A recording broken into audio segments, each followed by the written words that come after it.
बायोट्रॉनिक्स की latest elbow CPM device है, continuous passive motion device. आप देख सकते हैं डिवाइस कुछ ऐसा है और ये रिमोट कंट्रोल्ड है, इलेक्ट्रिकली ऑपरेटेड है, मोटराइज्ड मॉडल है।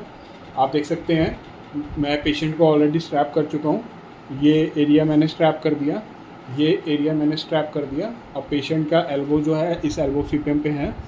अब मेरे पास रिमोट है और ये मैंने स्टार्ट किया।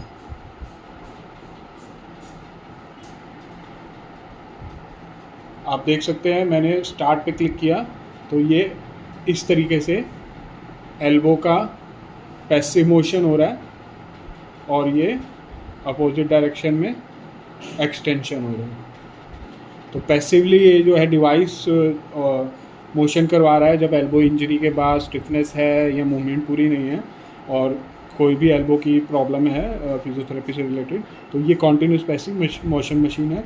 आप देख सकते हैं मैंने रिमोट से इसको स्टार्ट किया और ये आपका कॉन्टिन्यूसली चल रहा है। इस तरीके से स्लाइडिंग मूवमेंट है जिसकी वजह से पेशेंट के हाथ में कुछ अकड़न नहीं होती है। और इस तरीके से ये जॉइंट आप देख सकते हैं, इस जॉइंट की मूवमेंट को आप देख सकते हैं। ये स्टेशनरी है और एल्बो की पूरी आपकी यहाँ से लेके 120 डिग्री तक पूरा मोशन होता है। ये 120 डिग्री इस तरीके से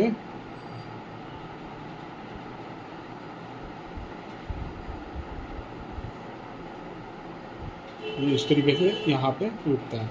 अभी मैं इसको स्टॉप करता हूँ, पॉज किया मैंने तो ये रुक गया। जहाँ पे मैं पॉज करता हूँ पेशेंट के हाथ में भी होगा, डॉक्टर के भी हाथ में होगा, वो रोक सकते हैं।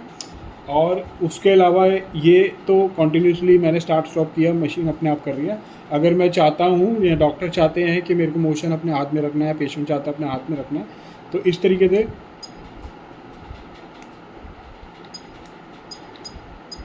ये बटन को दबाए रखेंगे। या आप देख रहे हैं मैंने फ्लेक्शन का बटन दबाया है, जब तक वो बटन दबा हुआ है, जैसे मैं छोड़ूंगा वो वहाँ रुक जाएगा। अब मेरे को स्ट्रेच करना है, बटन को दबाए रखा, जैसे मैंने छोड़ा वो रुक गया। फिर मेरे को फ्लेक्स करना है इस डिग्री पे। अगर मेरे को पर्टिकुलर एरिया के बीच में फ्लेक्स और स्ट्रेच करना है तो मैं रोकूंगा, जैसे ही छोड़ूंगा वो रुक जाएगा। फिर मैंने स्ट्रेच किया, अगर मेरे को पूरा जाना है तो मैं इसको पूरा दबाए रखूँगा, ये पूरा स्ट्रेच हो जाएगा। तो आप देख सकते हैं बिल्कुल पूरा स्ट्रेच हो गया जॉइंट। और अब मैं इसको फिर फ्लेक्स कर रहा हूँ, तो मैंने दबाया और ये फ्लेक्स हो रहा है। तो ये इसका एक फीचर है। और इसमें स्पीड का भी आपके पास ऑप्शन है। अभी स्पीड जो है 9 है, अभी स्पीड मैं कम कर देता हूँ, 4 थी, अभी मैंने 1 कर दी। अब आप देखेंगे मैं स्टार्ट करता हूँ, ये बहुत स्लो आराम से हो रहा है। पेशेंट का अगर इंजरी ज़्यादा है और स्टिफनेस ज़्यादा है और अकड़न ज़्यादा है तो ये बहुत प्यार से धीरे धीरे उसको करेगा। और अगर इसी को स्पीड को मैं 1 से लेके 9 लेवल तक है, मैं स्पीड को बढ़ा के अब मान लीजिए मैंने 9th लेवल पे ले आया। इन बिटवीन भी मैं रख सकता हूँ, पर अभी मैं आपको दिखाने के लिए 9th लेवल पे लेके आ रहा हूँ। तो आप देख सकते हैं एकदम इसकी स्पीड बढ़ गई है। ये देखिए इसकी स्पीड, जैसे पहले धीरे धीरे हो रहा था अब वो काफ़ी तेज़ हो रहा है। तो ये 9th लेवल है, मैक्सिमम स्पीड लेवल। बहुत जल्दी से उसमें हाथ को बंद किया, बहुत जल्दी वो खोलेगा। तो आप इसकी स्पीड भी अपने अकॉर्डिंग एडजस्ट कर सकते हैं, 1 2 3 4 5 6 अप टू 9 लेवल। तो ये स्पीड का ऑप्शन है। अब इसमें इसके अलावा अभी मैं पॉज कर देता हूँ, फीचर का बता देता हूँ पहले। अब इसके अलावा ये जो डिस्प्ले है 1 to 9 लेवल, इसका इंटेंसिटी है। इंटेंसिटी क्या है कि आप इंटेंसिटी मैं मिनिमम अगर रखता हूँ तो मान लीजिए पेशेंट का पूरा हाथ नहीं खुलता है, पूरा बंद नहीं होता है, कहीं पे एक जगह पे अकड़न है या पेशेंट चाहता है कि उस जगह से आगे ना जाए क्योंकि अभी स्टिफनेस है और एकदम आगे जाएगा तो उसको इंजरी भी हो सकती है। तो वो पेशेंट क्या होगा, मैं इंटेंसिटी को मिनिमम लेवल पे रखूँगा। पेशेंट को जैसे ही मान लीजिए यहाँ पे आने के बाद पेशेंट को अकड़न हो रही है और पेशेंट रोकना चाहता है तो पेशेंट हल्का सा फोर्स लगाएगा अपोजिट डायरेक्शन में, या उसको स्टिफनेस की वजह से वो फोर्स आएगा तो वो मशीन जो है वापस रिवर्स हो जाएगी। तो ये एंगल एडजस्टमेंट है एक तरीके से इंटेंसिटी। अभी मैं आपको इसका डेमो करके दिखाता हूँ। ये इंटेंसिटी मैंने अभी मिनिमम सेलेक्ट करी है, मैंने स्टार्ट किया। अब देखिए ये इधर जा रहा है, मान लीजिए किसी एक एंगल पे यहाँ आने के बाद पेशेंट को स्टिफनेस होती है और वो अपोजिट डायरेक्शन में फोर्स अप्लाई करते हैं। तो इस तरीके से मशीन वहीं पे रुक के अपोजिट डायरेक्शन में चली जाएगी। तो जहाँ पे पेशेंट को स्टिफनेस आती है वहाँ पे मशीन जो है उसको उससे आगे नहीं लेके जाएगी अगर वो फोर्स अप्लाई करेंगे या उस स्टिफनेस की वजह से भी वो रुक जाएगी। तो उन्होंने रोक दिया, यहाँ से आगे रह जा रही है, हल्के से फोर्स से वो बढ़ जाएगी। और अगर वहाँ पे स्टिफनेस कम है तो आप इंटेंसिटी को बढ़ा के ज़्यादा पे रख सकते हैं, फिर उनको ज़्यादा फोर्स अप्लाई करना पड़ेगा उसको वापस जाने, वो आपके स्ट्रेंथनिंग के लिए हो जाएगा।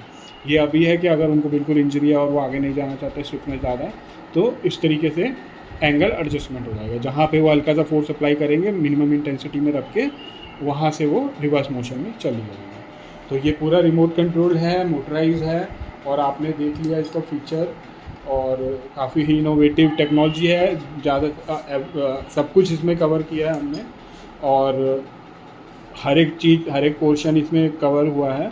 और फीचर में भी आपको सब कुछ मिला। आप मैनुअली भी चला सकते हो, आप कॉन्टीन्यूस मोशन में भी चला सकते हो, और आप क्या कहते हैं स्पीड को भी एडजस्ट कर सकते हैं 1 से 9 में, और आप एंगल को भी एडजस्ट कर सकते हैं इंटेंसिटी के फॉर्म में पेशेंट को। और उसके साथ साथ यहाँ इंडिकेशन भी हैं सारा। ये बायोट्रॉनिक्स केयर इंटरनेशनल इंपोर्ट करते हैं इसकी, उनके पास अवेलेबल हैं। इसका एक वो एडिशनल फीचर मैं आपको और दिखा देता हूँ आप। और इसमें इसके अलावा ये एडिशनल फीचर ये है, आप देख सकते हैं ये कुशनिंग जो है काफ़ी सॉफ्ट कुशनिंग भी है। और उसके अलावा ये फीचर है कि आप इस पिन को ऐसे खींचेंगे इस तरीके से, और एक बार हाँ आप देख सकते हैं ये 3 लेवल हैं इसमें, 1 2 3। तो अगर आपको इंक्लाइन करके भी इसका यूज़ करना है तो आप पिन में मान लीजिए सेकंड लेवल पे आपने लगाया, सेकंड लेवल पे